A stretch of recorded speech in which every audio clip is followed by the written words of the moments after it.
This is the police department. We will let you get settled, Chief.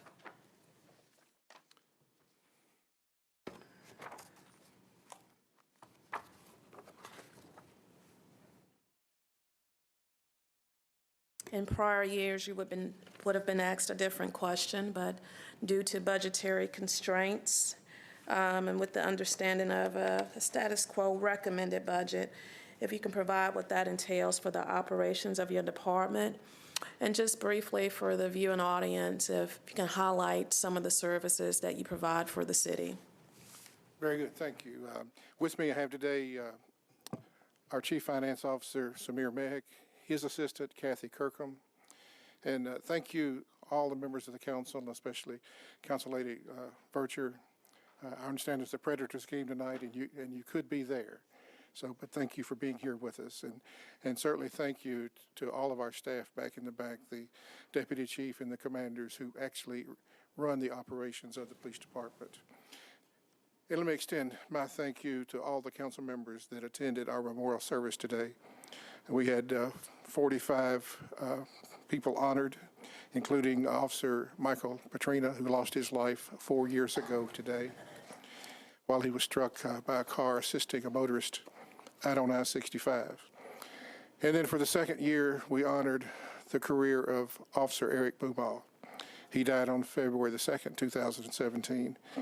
Officer Mumal's brother traveled from Ohio to be with us today, and then he'll be honored again next week at the National Police Memorial in Washington, D.C. Our drill and ceremony team will be there. They'll be there to honor Officer Mumal, but they'll also be competing with the other best teams in the nation. Your question about the budget, it is going to be a tight year. It's very concerning to us, but the men and women of this police department will perform as always, and I think that's been demonstrated over the last couple of weeks. Opry Mills, the Waffle House, and you've seen the men and women of your police department perform at professional level under national scrutiny. And before we take questions, I would like to say a little bit about the Juvenile Crime Task Force that you've been hearing about. And I know that many of you have share my concern about youth violence as it is going down in age, that we have people as young as 11 years old participating in violent criminal acts. Lieutenant Blaine Whited. Blaine, are you back there? Please stand up. Lieutenant Blaine Whited was chosen to head this. He's on leave. He's shift commander at the Midtown Hills Precinct. So when we saw the necessity to do this, we knew we needed to do it within our own resources, and so we sat down. Chief Johnson, Deputy Chief Johnson, sat down with the 8 commanders of the precinct, and each of them elected to give up 2 officers to serve on this task force. 16 officers. 4 sergeants and 1 lieutenant, because they knew it was in their collective best interest to make sure that we were taking the juveniles off the street, getting them the attention and the guidance they need, and trying to rehabilitate them. And they have done a fantastic job. Since February the 16th, they have arrested 71 juveniles and 105 adults. And when we're talking about the adults, we're talking about 18, 19, 20-year-olds. They've confiscated 57 firearms. Now, those firearms, we don't know where they were going and what they were going to do. But when you take into account 57 firearms in the hands of kids, something bad was going to happen. So that has been intercepted. 23, the task force has recovered 23 stolen or carjacked vehicles. And I think you've read in the paper and seen on the news the carjacking that's going on by our young people, some of them turning into very violent acts. So I applaud the task force for taking this on and for doing such an outstanding job in making sure that Nashville is as safe as it can possibly be. Special events, you've heard a little bit about it of last week's, and I'll tell you tonight, there's a watch party for the Predators, and certainly all of us were on the national stage again, and we have 53 officers down there on overtime to make sure that Nashville is safe as it can possibly be as those thousands of people gather down there at the Bridgestone. And certainly, special events, wherever they're occurring, here or anywhere in the world, it's the new normal. So we have to make sure that we have the resources in place to do all that can reasonably be done to ensure the safety of all of Nashville citizens and all of Nashville's visitors. So with that, Council Lady Vercher, I would be pleased to take any questions. And council members, if you would direct the easy questions to me and the hard questions to Mr. Bennett and Ms. Kirkham. Thank you so much, Chief. Vice Chair Schulman. Thank you, Madam Chair.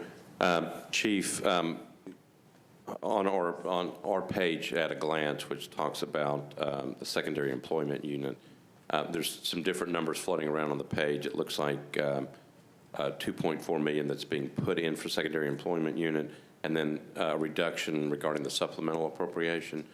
Could you just kind of walk us through and kind of explain what's going on with these numbers? You know, in this fiscal year, we received a supplemental, and that's in our baseline budget. So we receive extra. I mean, we got the budget authority to budget for $1.7 million. So that money is actually in our baseline budget. What's been done here, that money was on this page removed, and they are putting back $2.4 million that we are receiving for the upcoming FY19. Okay, so if I'm reading this right, okay, so I know the 1.7 was the supplemental, so it comes back out. We're putting in 2.4, so you're getting an additional $700,000 in it for additional work. Is that what it's for? And it's for additional secondary employment things that are required, correct? Let me explain that the secondary employment is different than the special events. Secondary employment is where private entities, business individuals want to hire police officers, the hospitals, other places. And so we enter into a contract for that service. The officers are paid a flat rate. There's a rate charge to the individuals or to the business that exceeds that flat rate. And so we take in to the general fund of the government more money than we pay out. And so that supplemental, we have more hours worked this last year than in previous years. So the budget to pay out that money wasn't sufficient to pay all the funds necessary. So that's the reason for the supplemental. And I point out, and I think we had a question earlier, the officers are paid a flat rate, not their overtime rate, not their regular rate. They're paid a flat rate. That is not calculated into the pension. So special events would be, but secondary employment funds does not go toward their pension. Okay, so now I'm confused just a little bit. So, so secondary employment, get that. Additional money, but somebody is paying us to, paying the police department to pay the officers for doing the work? Is that how it works? The contract calls for the business or individual to pay the metropolitan government for each hour that the officers worked. The rate they pay is usually $60 or $8 more than the flat rate for the officer. So the money comes to the general fund. It doesn't come to the police department. But the money is put in our budget to pay those hours to the officers.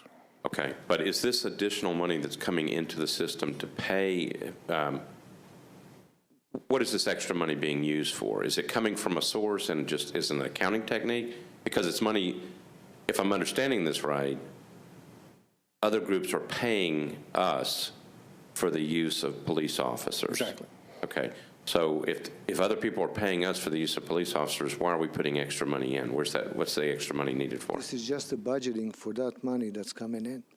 So all this is an accounting, Yes. That's all it is? Yes, we are getting budget authority to be able to pay officers and Okay. not to go over the budget. Now I got it. Between the police department and the Department of Finance, we're attempting to estimate how many hours will be contracted for this next year, and putting that money in the budget so it'll be there to pay the officers. Okay. One last question. I know you've got, I just checked the number of positions. Vacancies, We have. how many do you think you've got? Any idea? In our sworn personnel, presently, we have 1,429 sworn personnel on the street against an authorization of 1,510. We have 72 recruits in training at this point. So that would put us between the recruits and the sworn personnel at 1,501. And so we're 9 short. Obviously, we will not graduate everybody that's in the class, and by the time that those classes graduate, our attrition rate is about 90 people a year. So we're always chasing that number. Okay, but it sounds like you're pretty close to actually having it filled up. We are pretty close. Recruitment is very difficult during these times. And we usually try to, we've sort of had a standing agreement to fluctuate over that number to maybe have 15, 20, or 30, knowing that we're going to be down to 15, 10, or even down into the 1400s. Okay. All right. Appreciate your officers. Appreciate what they do. Thank you. Thank you, sir. Thank you, Vice Chair. Councilman Prodmore. Thank you, Madam Chair. Thank you, Chief. Appreciate you being here and appreciate the comments this afternoon at the FOP memorial service, and certainly appreciate the FOP for sponsoring that and memorializing all of our fallen heroes. Thank you. One of the questions I've been getting in the past few months in calls, and matter of fact, I received an email, I think all council members did, concerning the secondary employment. A lot of the schools, I'll give an example, like for instance, the metro schools utilize the police officers on secondary employment. They budget so much for their use of these officers for after extra school activities, such as football events, basketball, and that. Not only that entity, but also some private entities have emailed and commented about the change in policy and how it deals, addressing it from a budget standpoint, how it should unnecessarily increase the revenue for the money which goes into the general fund, whatever the excess after you pay the officers and all. And the old policy of utilizing other out-of-county officers. Is there any way you can explain that, or kind of put some light, give them some light to how that's Sure. occurring? Let me address the latter part first. We are moving toward restricting our officers from working for private security companies. If we had never engaged in that practice, and it's gone on for years, as you well know, but if I came to you fresh and asked you, would it be okay to let our officers work for people we don't know really who they are, we don't know how they're going to be supervised, we don't know who they're going to be working with, and carry the liability of the city? Would you want me to do that? And I think across the board, people are going to say no. So we're shoring up that, and we're gradually changing the culture. When you look at all the cities that have Department of Justice, federal intervention, and federal takeovers of their police department, consent decrees, off-duty employment is always front and center of the reasons that the Department of Justice came in. So we're just trying to get ahead of the game here. Now, as to the schools, since they're a metro entity, they have to be paid the officers have to be paid at an overtime rate. What the schools have been doing is hiring private security companies who hired the officers. It was a go-around, so to speak. So what I would like to do is be able to reduce the rate that we would charge the schools down toward a comparable rate, so that we could stay within their budget. And it's 6 of one, a half a dozen of the other. Maybe we need to put more money in the school's budget so that they could hire the officers, or maybe we reduce the rate. That's certainly the pleasure of the council. Well, and at a time when budgets are tight, I think that's one of the issues that the schools is looking at, is having to improve or increase their budget in order to justify the added expense. So the private entities, you're saying we're hiring officers, metro officers off duty, and utilize them on their private payroll. We have not restricted what's called proprietary security organization. If Walmart, for instance, is hiring officers directly on their payroll, we have not restricted that at this point. We have restricted them from working from private security companies who in turn contract them out to other entities. You know, we want to know where they are, what they're doing, who they've been supervised by. But that change in practice in no way impacts our budget or the government's budget. Okay, that's the issue that has come to light in some of the emails, that we're padding or increasing our budget by changing the policies of the police department secondary employment. So It will in no way affect the budget. If a company that's using police officers through a private security company chooses to hire other police officers, then that doesn't impact the budget. If they hire our police officers directly, then those monies were paid into the general government and we pay it out to the officers, so it's cost neutral. all right. Thank you. And again, thank you for your comments today, and thank the FOP. Very welcome. Thank you. Thank you, Councilman Prodmore. Councilman Cooper. Thank you, Madam Chairman, and thank you, Chief, and everyone for being here. I wanted to thank you, Chief, for the very moving poem that you read today at the service. It was an extraordinary moment. Thank you. Just a little bit of budget background, if you don't mind, to produce some numbers on a series of topics. Body cameras, the operating budget effect for the body camera rollout in this next fiscal year would be about what? I may have to get back with you on that number. It's a substantial number. But we are scheduled to go to that, to go to body cameras, and we will need personnel to facilitate that. So is that in this budget? It is not. It is, okay. It is not. It is, no, so there's no operating implication for the body camera rollout in FY19? Not in this budget. Okay. No, sir. The second question, just getting some facts underneath this, the pay raise issue, the pay raise question. If the promised pay raise were to be completed just for the police department, just for officers, what would that be? You have a number, Sir Mayor.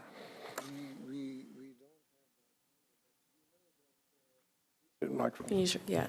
What was proposed right now, open range plus increments, would cost maybe $1.8 million. Okay. Can you speak up so? So it would cost, what was proposed would cost $1.8 million, raises plus open range.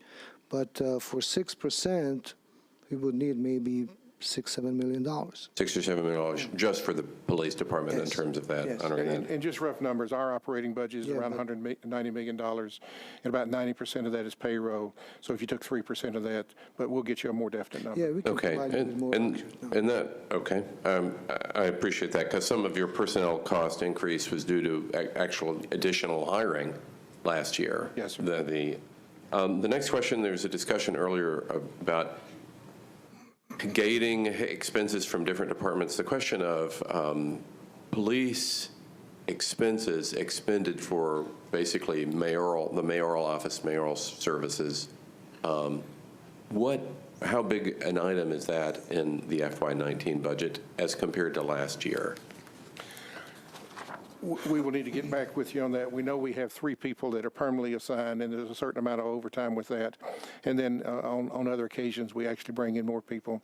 So we'll do some calculation to get you some hard numbers. Okay, if you would, I'd be very Yes. grateful on, again, the cost of that item and then the trend on that cost. Okay. Thank you. Are there any other in effect, services that you're providing for other departments or offices in government? I mean, you end up charging for them, right? You charge for the school system services in effect. Well, yes and You're no. We charge for extracurricular activities at the school, like the ball games and so forth. Okay. They're hiring officers through private security companies now, and then they will be hiring them through us. We do not charge for the SROs, the school resource officers. We have about 80 personnel across the school. Okay. And that's at no charge. We fund that. Well, again, that would be interesting to me. The expenses in effect for another metro department, so to speak, that you all end up picking up out of this budget is just interesting to me. And then again, I'd be grateful for the analytics on the mayor's office specifically. Thank you. We'll get that. We'll get the schools and any other thing that we look at. Thank you. Appreciate it, Chief. Yes, sir. Thank you. And Councilman Cooper, just remember to share it for the SharePoint. Thank you. Councilman Glover. Thank you, Chair. All right. So this will come as no surprise to you, Chief, or to anybody sitting in the room. I constantly run numbers, and last year, we added 70 additional officers. If I remember correctly, they were to be on what I'm going to call online, okay, as far as starting to receive pay, et cetera, by January 1st. Am I remembering that about correct? I think it was October maybe, but yes, 70 new officers. Okay, all right, so maybe October. When we were looking at the numbers last year, I started forecasting out what was going to be our additional expenses for this year's budget, including the COLA, including the additional officers, et cetera. And so where I am not coming up with the numbers and where I can't make 2 and 2 equal 4 is it looked like well, I tell you what, what is the FTE pay with benefits and everything for a new officer? That would be, for a new officer, would be around, with fringes, around, I would say, $82,000 to $85,000. Okay, well, your average pay for the entire staff is $85,000. So you're saying for a new officer, it would be $80,000 to $85,000? I mean, the officer PO2 salary is $57,000 average, plus when you add fringes, that would be around $85,000. Okay. And you're 9 short of the 70 right now, or is that just 9 short overall? Did I hear that number correctly? We're 9 short of the 1510. Okay.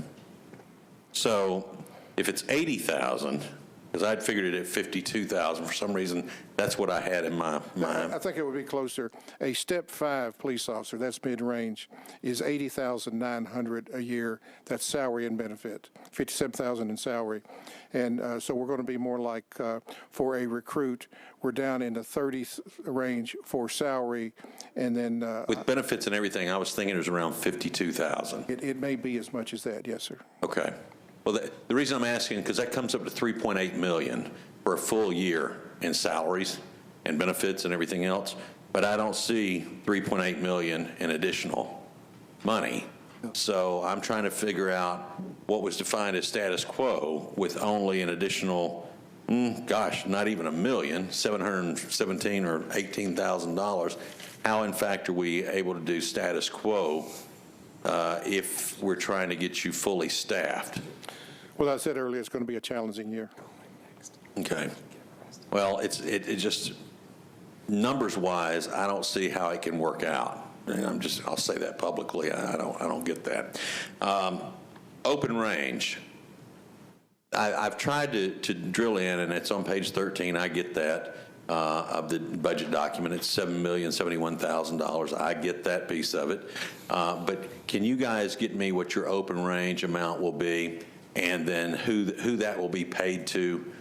You may know it right now, but if you don't, I would like to know what those are. We will get that. We have some sworn employees in open range and some non-sworn in open range. Okay. And so I guess the disbursement of how that would work is also something that I would like to try and understand. But the first question I'm asking you, I really cannot figure that out, because if 52,000, and just give or take, then I just don't see how we can accommodate status quo with only giving you $700-something additional money, when in fact we said this is what we want to do going forward last year. So it's just confusing for me. Maybe it's not for anybody else, but for me it is. We're taking into account that we may have to gather funds from other parts of the department. Yes. Okay. Well, and if you have an attrition rate of X, maybe you move from 85,000 down to 52,000, and so it all may work. And so the math is not as simple as I'm trying to make it right now, but still 715,000 or whatever it is doesn't seem like that's actually status quo. We will have some attrition money, but not as much as this fiscal year, Okay. because we're closer to that 1510. Okay. Well, if we could kind of try to figure that out, I would be grateful if you can supply that. And Chair, I know you want the questions put through the way that you're having us ask, but publicly, I would like, because I think the public needs to understand this. I've said from the very beginning, I'm going to say it again today. I don't think there's been a day that's gone by. You know, public safety is our first priority, second priority, education first, however you want to mix the two of them. You know, if that's our priorities, then we need to make sure we're meeting our priorities, and then we worry about the other things in the city.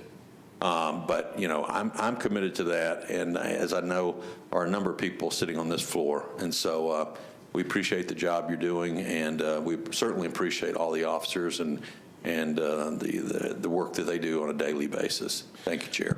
Well, I join you in appreciating the work of the officers. They do a great job. Thank you, Councilman Glover. Vice Chair Schulman. Thank you, Madam Chair. I want to clarify a point that was made by Councilman Glover just a few minutes ago. You just told the police chief that you were running numbers. We've known that for some time. And if people will go back and watch the tape, that's what you said. You run numbers, and you just told the police chief that. Okay? So, can you all do something about that? We're looking at that. Thank you. That's all I needed to say. Thank you, Vice Chair. Council Lady Henderson. Thank you, Chair Vercher. Chief Anderson, I wanted to ask you about traffic safety, moving violations, and your force that's working on that. So I know you have your traffic division, but also sometimes that work related to speeding enforcement is happening at communities' request out of the precincts as time is available. Can you, just by way of follow-up for us, quantify how many tickets that you are issuing for moving violations, speeding, right turn on red, parking in bike lanes, things in that regard? I hear from our precincts that, you know, I have community members, and we as council members have community members coming to us really begging for speeding enforcement.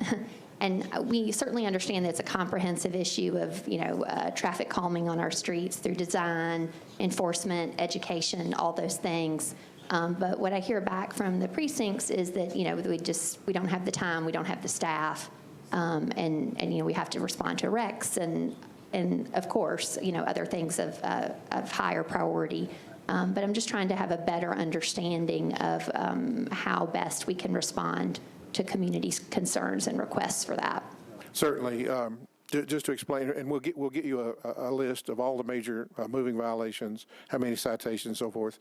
But probably more importantly, we'll get you a list and a number of how many traffic stops we made where we gave warnings Yes. for those. Indeed. But we do have a traffic component that works all the fatal accidents and does traffic enforcement within our Special Operations Division. But each precinct also has a traffic section. You know, 1 or 2 officers devoted solely to that.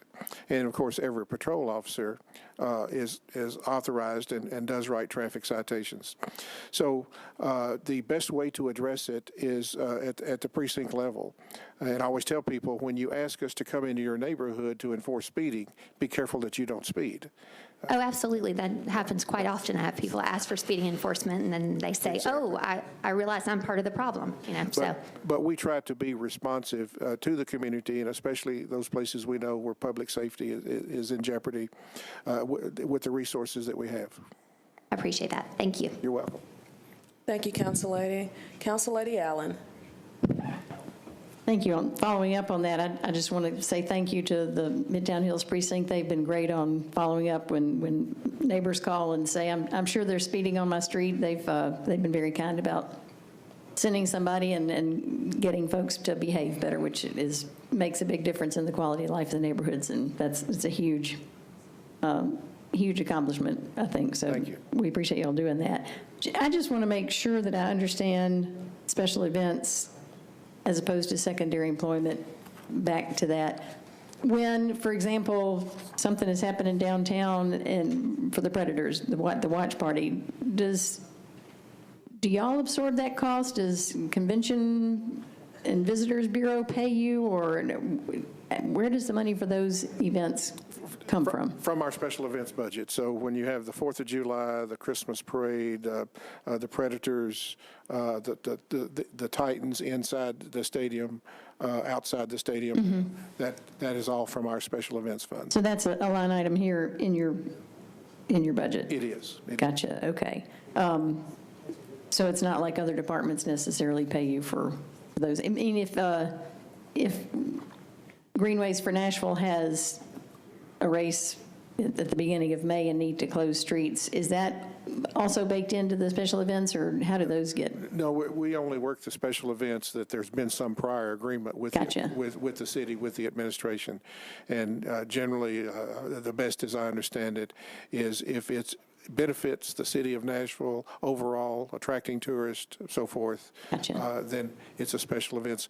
But things probably, as you're talking about, that would be funded by the individual entity putting on that event. So that goes under the secondary employment It would category? either secondary employment or hiring private security companies to staff that. Gotcha. Okay, thank you very much, I appreciate it. Thank you, Council Lady. Council Lady Dow. Thank you. Quite a few of my questions have been answered, but I did have one more just for clarification on the special events. I'm trying to understand what special events that you would cover and which ones are not, because I do know we have a carnival out in our area that create a lot of disturbance, but I understand that Metro Police cannot be hired as secondary employment unit to cover the carnival, and it attracts a lot of people. And then, for example, with regard to after-hour establishments, I know that in our area we have some that have caused, some problems at times, and one of the recommendations that they hire a secondary police officer to be there. And I understand that, from what I understood is that they won't go work those types of jobs. So I was just trying to understand, what types of things are officers eligible to do for secondary employment, or just get some clarification around that. So the carnival, there may have been some reason that I'm not aware of that secondary employment contract was declined, but generally a carnival would be something that we would agree to contract with to supply officers. The bars and taverns, no. We have an arbitrary 15% rule. So if you're a restaurant and your gross is no more than 15% in alcohol sales, we will allow officers to work there. But if the gross is more than 15%, we do not. And we actually look at that by hour. In other words, you might have a restaurant that serves food from 8 o'clock to midnight, but after midnight, it's basically a bar.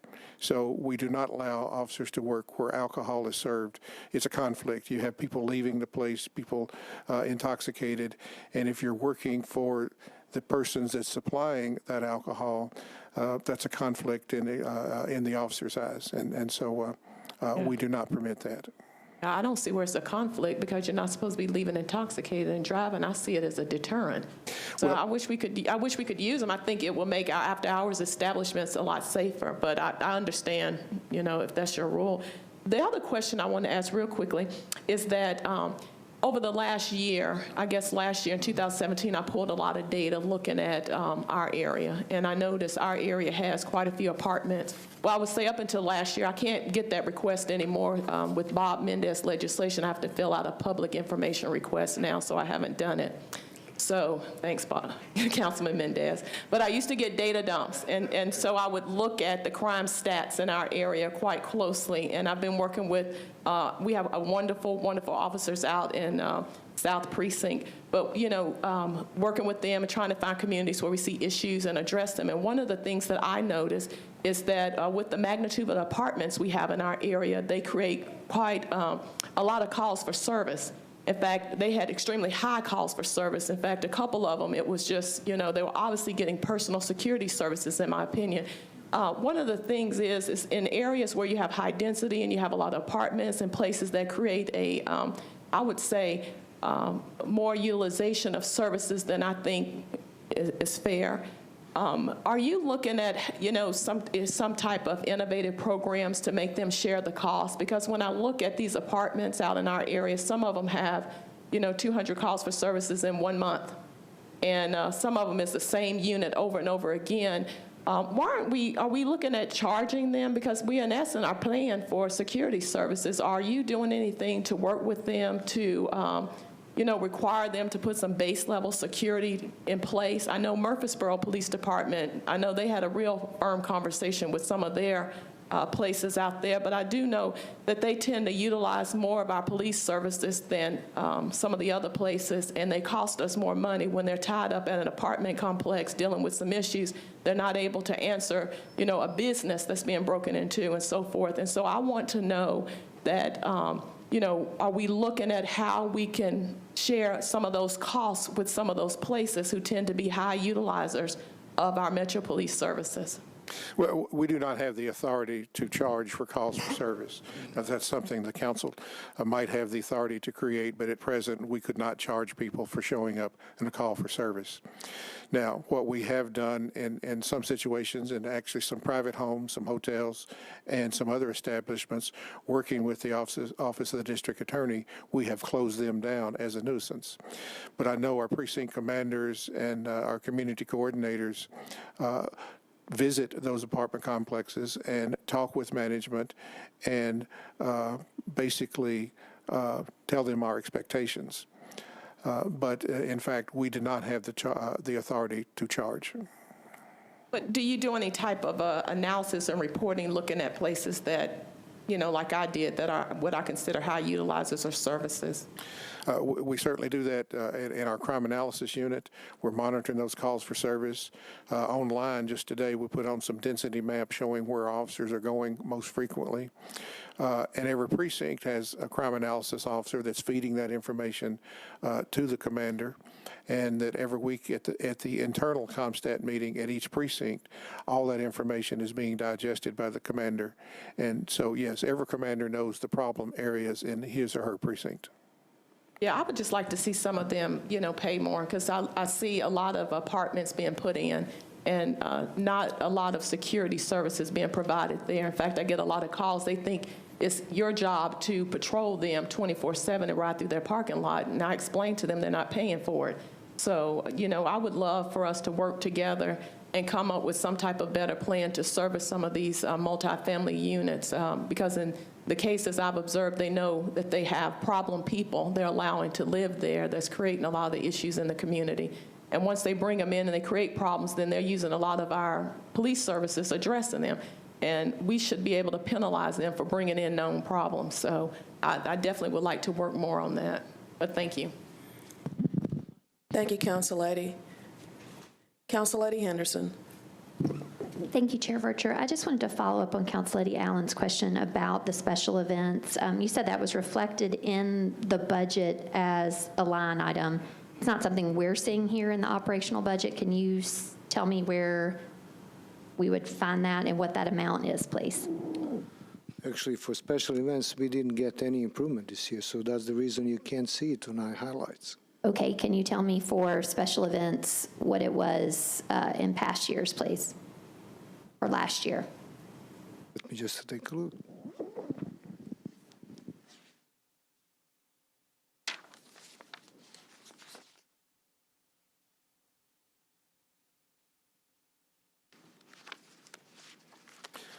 While Samir's looking that up, last year we expended $4.5 million on special events. And had you budgeted comparably, or that was more than you anticipated? It was more than we anticipated. yes. Okay. Our budget for special events in this fiscal year is $4,384,800. And last year, the budget was $4,045,600. Okay, so last year you budgeted 4 million, $45,600. okay, so 4 million and change, And but the actual cost was 4.5. actual cost for special events was $6,449,738, which means we were $2.4 million over the budget in Okay, special events. so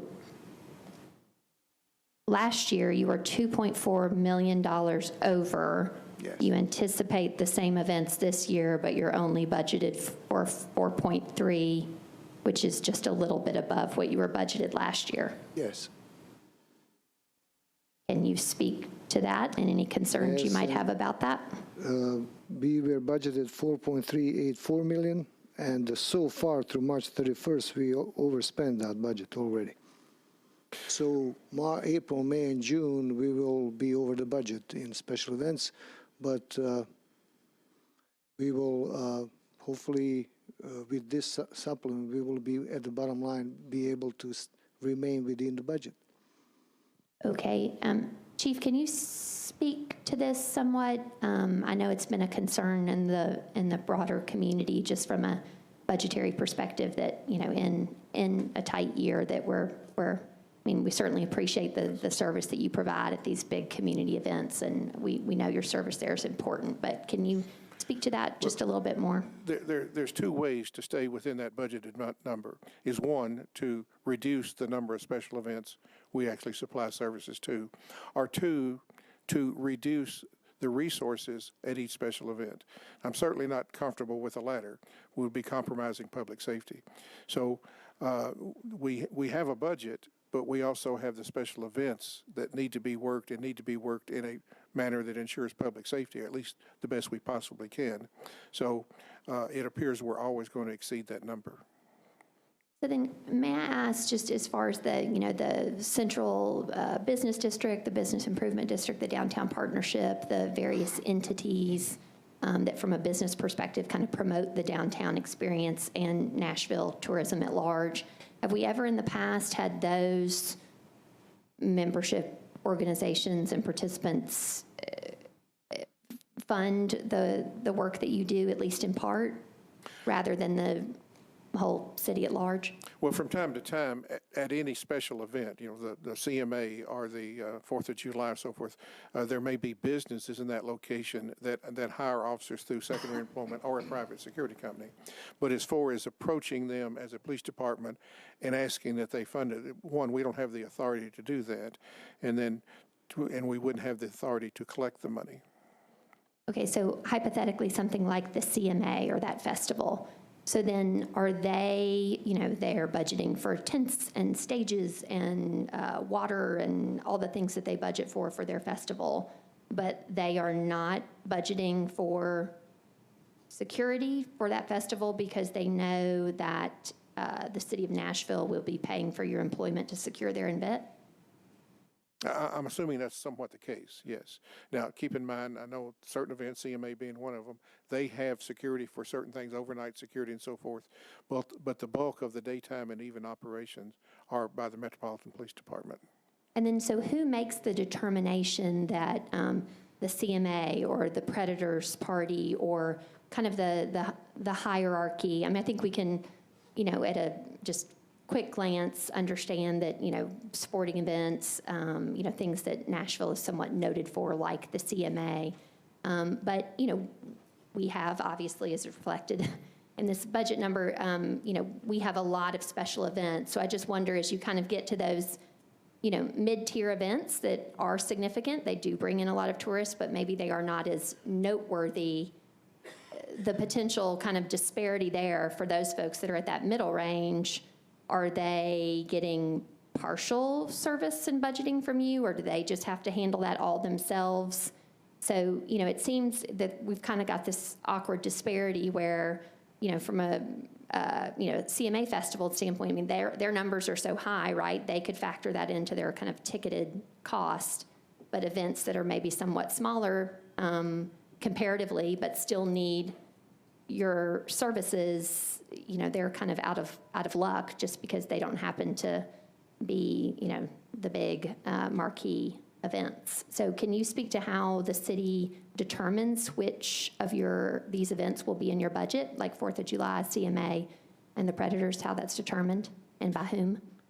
So those decisions are not made within the police department, and I can tell you, I was counting on my hands that for the previous 4 mayors in the administration, those decisions are made by the administration. So in the mayor's office, that decision is made? Yes. Who specifically in the mayor's office makes that decision? A combination of people, I would assume. Okay, but you don't know which combination of people? Well, over the years, that changes, and there's not any one person that I'm aware of. Okay. Mayor's office? Brian, can you let us know who, or just get back with us on that, about who makes that determination about which special events will be included in the police budget? So let me just clarify the question. You would like to know which personnel are responsible for making that determination? Yes, and how that determination is made. I can. Okay, great. Thank you. Thank you, Chief. I appreciate your help. You're Thank welcome. you. Personnel, Brian, and how the events are determined that the police department covers. Council Lady Johnson, Karen Johnson. Thank you, Chair Virtue. Thank you, Chief. I want to give a special shout out to both commanders in my area, Commander Trickey and Commander Brandy Moore. They do an outstanding job, and everyone in our area just absolutely respects and appreciates them and all of the officers at both precincts, and our community affairs officer as well. You know we have 8 precincts, so you're leaving 6 out. I know, but I appreciate every one of them. And but my constituents want me to make note of those in our area that are always responsive. I have 2 questions to piggyback off of Councilman Prymore when he was asking the question about secondary employment in the private entity with Metro schools and events relative to the schools.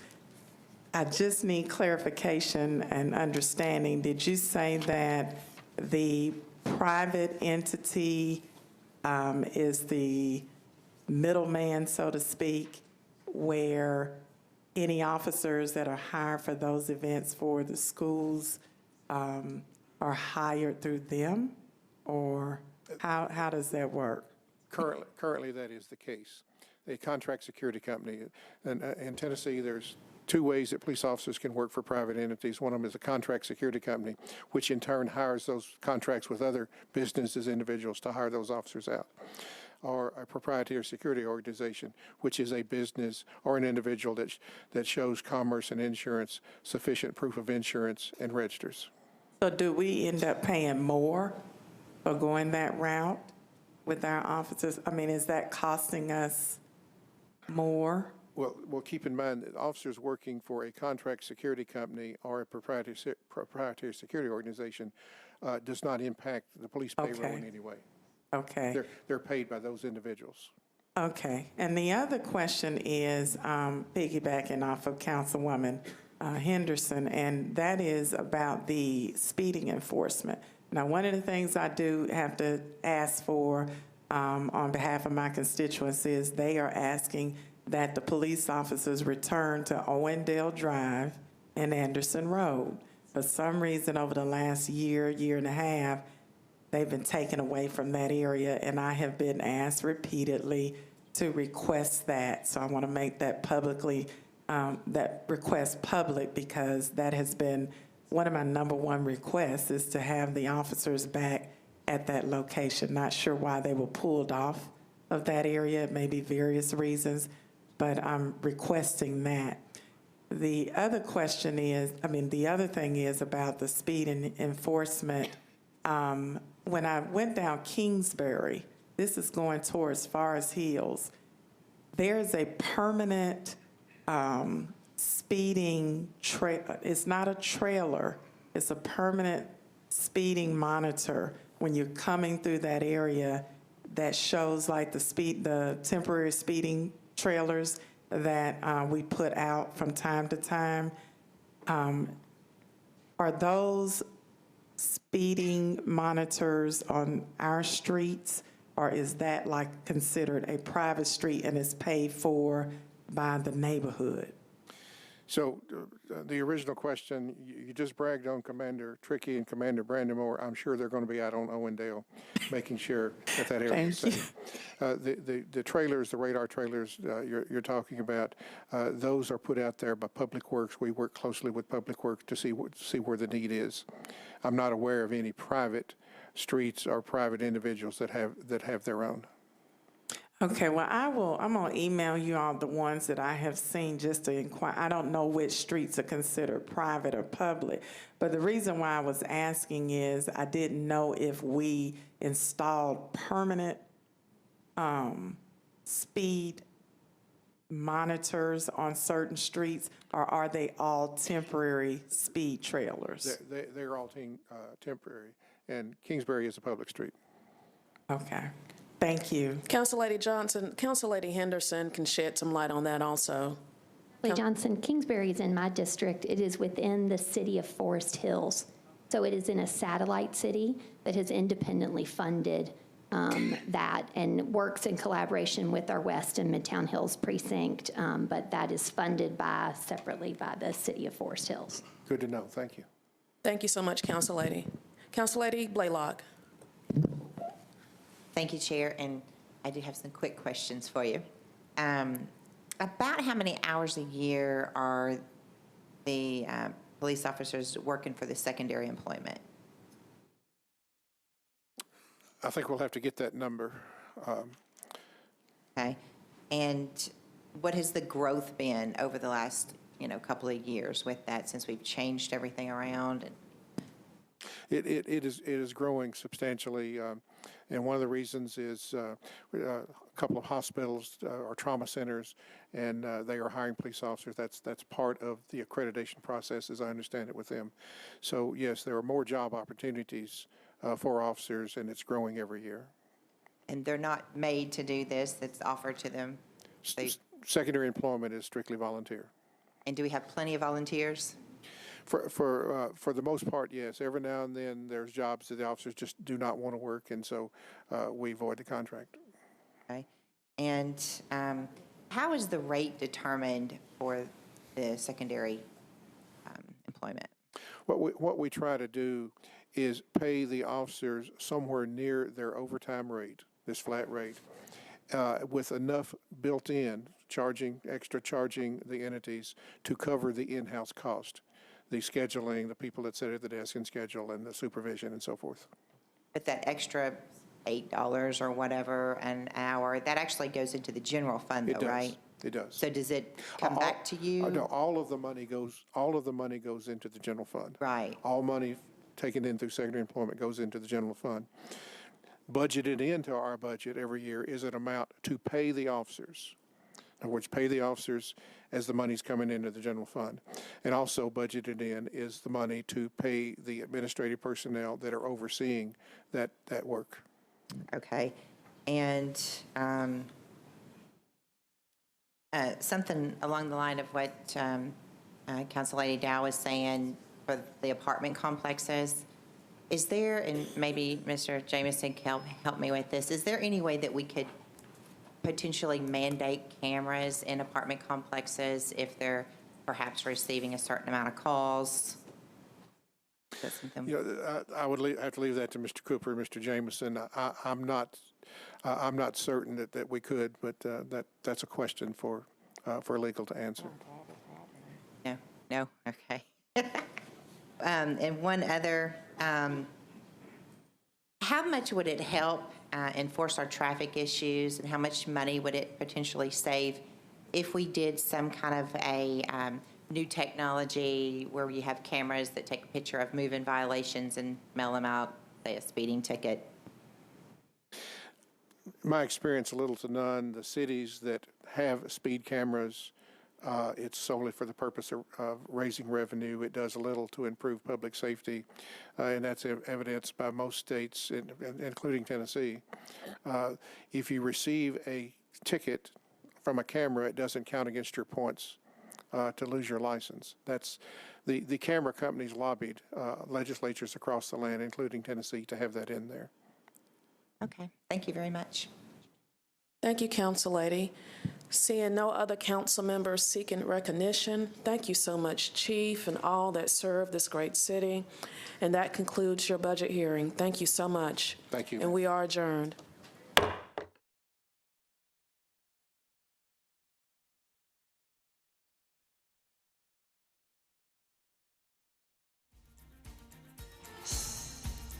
This has been a service of the Metro Nashville Network.